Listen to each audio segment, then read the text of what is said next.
अयतुल्ला Khamenei की मौत के बाद अधिकतर मिडिल ईस्ट के देश चुप हैं।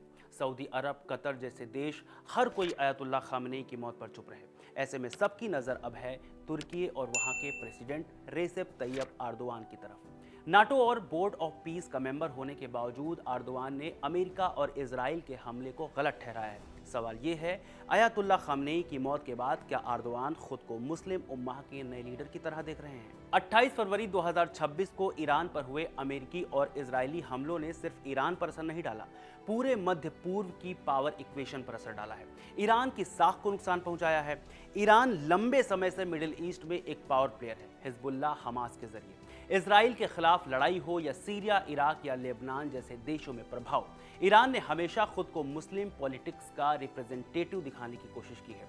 अयतुल्ला खामनेई की मौत के बाद ईरान को संभालने में वक्त लगेगा। रिजीम चेंज चाहे हो ना हो, ईरान के लिए खुद को दोबारा स्टैब्लिश करने की चुनौती है। और इसी बीच अयतुल्ला की मौत से मिडिल ईस्ट में जो खालीपन पैदा हुआ है, उसके लिए नए दावेदार खड़े होंगे। और इनमें सबसे बड़ा नाम है तुर्की के राष्ट्रपति रेसेप तैयब एर्दोआन का।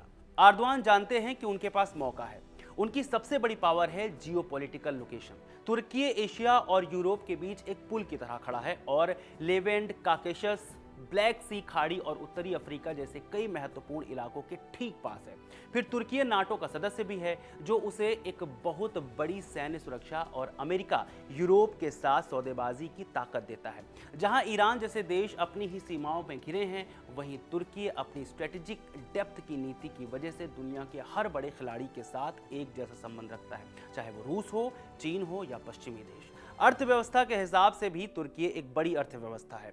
सैन्य खर्च के मामले में भी मिडिल ईस्ट के देशों में तुर्की दूसरे नंबर पर आता है, जबकि सऊदी अरब पहले नंबर पर। सऊदी अरब मिडिल ईस्ट के सबसे संपन्न देशों में से एक है। लेकिन जहां तक मुस्लिम वर्ल्ड के लीडर की बात है, सऊदी अरब की छवि अमेरिका परस्त की है। ईरान के हमले के मामले में भाई सऊदी अरब की तरह से कोई खास विरोध नहीं आया। सऊदी अमेरिका से हथियार लेता है और अमेरिका का बड़ा रणनीतिक साझेदार है। इसलिए पावरफुल नेशन होने के बावजूद वो मुस्लिम वर्ल्ड के ग्रीवेंस को एड्रेस नहीं कर सकता। ऐसे में एर्दोआन ईरान हमले को एक मौके की तरह देखेंगे। पिछले 2 दशकों में उन्होंने तुर्की को एक आधुनिक लेकिन अपनी जड़ों माने इस्लाम से जुड़े देश के रूप में पेश किया है। एर्दोआन ने सरकारी दफ्तरों में हिजाब पर लगी पाबंदी हटाई और सेना के उस प्रभाव को कम किया जो धर्म को राजनीति से दूर रखना चाहती थी। आज तुर्की की एयरलाइंस दुनिया के 300 से ज्यादा शहरों को जोड़ती है। इसके अलावा तुर्की के टीवी सीरियल और उसकी संस्कृति पूरी दुनिया के मुस्लिम घरों में बहुत लोकप्रिय है, जिससे आम लोगों के बीच तुर्की की छवि एक आधुनिक और ताकतवर देश की बनती है। साथ ही तुर्की के पास एक आधुनिक सैन्य उद्योग है जो मिसाइल और डिफेंस टेक्नोलॉजी में तेजी से आगे बढ़ रहा है, जिससे वो बाकी देशों पर अपनी निर्भरता कम कर रहा है। इसके अलावा एर्दोआन ने दुनिया भर में मस्जिदें बनवाई हैं और मुसलमानों की मदद करके अपनी छवि एक मसीहा की तरह बनाई है। मुस्लिमों के तमाम मसलों पर एर्दोआन खुलकर बोलते हैं, चाहे वो कश्मीर मुद्दा हो या फिलिस्तीन या गाजा। इजराइल के खिलाफ भी एर्दोआन मुखर बोलते हैं। कुल मिलाकर ये कोशिश मुसलमानों के बीच मसीहा बनने की है। ईरान हमले के दौरान एर्दोआन बाकी मुस्लिम वर्ल्ड से अलग नजर आए। उन्होंने ईरान के पक्ष में बात की। ईरान पर हमले के बाद उन्होंने कहा, तुर्की इस बढ़ते युद्ध के बीच ईरानी लोगों के दर्द को साझा करता है। इजराइल के उकसावे पर ही अमेरिका ईरान विवाद ने युद्ध का रूप ले लिया। तुर्की अपनी सीमाओं के पास युद्ध, तनाव और नरसंहार नहीं चाहता है और वो तब तक हर स्तर पर संपर्क जारी रखेगा जब तक कि युद्ध विराम नहीं हो जाता और कूटनीति के लिए जगह नहीं बन जाती। मगर सवाल यह है कि क्या सिर्फ दुनिया भर के मुसलमानों के लिए बोलने से, देश के मुस्लिमों के लिए सॉफ्ट कॉर्नर दिखाने से और मस्जिदें बनवाने से एर्दोआन मुस्लिमों के खलीफा बन सकते हैं?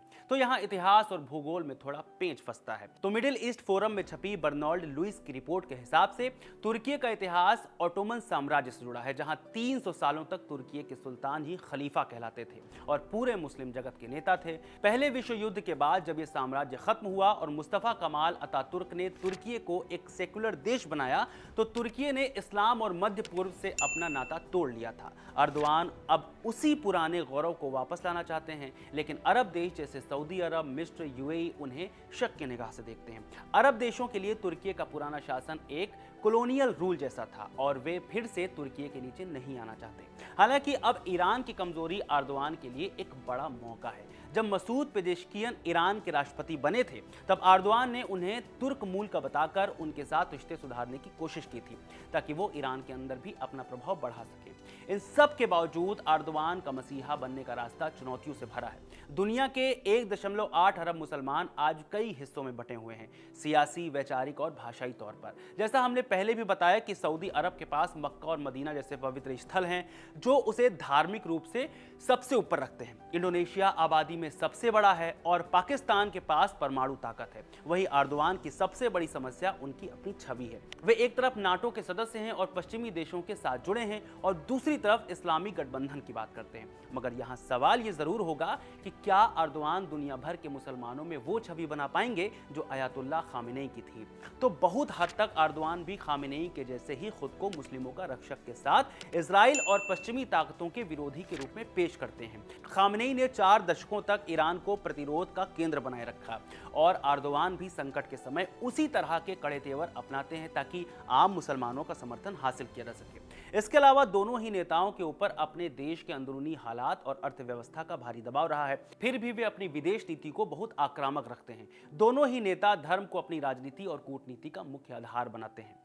हालांकि दोनों के बीच में बहुत से फर्क भी हैं, जैसे खामेनेई का ईरान पूरी तरह से पश्चिम और अमेरिका का कट्टर विरोधी रहा है, जबकि अर्दवान का तुर्की बहुत लचीला है। तुर्की नाटो का सदस्य है और पश्चिमी बाजारों से आर्थिक रूप से गहराई से जुड़ा हुआ है। अर्दवान एक तरफ इजराइल की निंदा करते हैं तो दूसरी तरफ वाशिंगटन और यूरोप के साथ कामकाजी संबंध भी बनाए रखते हैं, जिसे राजनीतिक भाषा में बैलेंसिंग एक्ट कह सकते हैं। खामेनेई का प्रभाव मुख्य रूप से शिया मुसलमानों और चरमपंथी संगठनों जैसे हिजबुल्लाह या हमास के जरिए था, जबकि अर्दवान अपनी ताकत मुस्लिम ब्रदरहुड जैसे वैचारिक आंदोलनों, मीडिया नेटवर्क और तुर्किक देशों के सांस्कृतिक संबंधों के जरिए फैलाते हैं। तमाम कोशिशों के बावजूद भी ये कहना कि अर्दवान मुस्लिमों के सबसे बड़े नेता होंगे बहुत हद तक सच नहीं है, बल्कि सच तो ये है कि आज की दुनिया में किसी एक देश या नेता का पूरे मुस्लिम जगत पर राज करना लगभग नामुमकिन है। तुर्की निश्चित रूप से एक बड़ी ताकत बनकर उभरा है और ईरान की कमजोरी उसे और ताकतवर बनाएगी। अर्दवान मुस्लिम समाज की आवाज बनने की कोशिश जरूर करेंगे, लेकिन ये कई प्रभावशाली नेताओं में से एक ही रहेंगे, एकमात्र नहीं।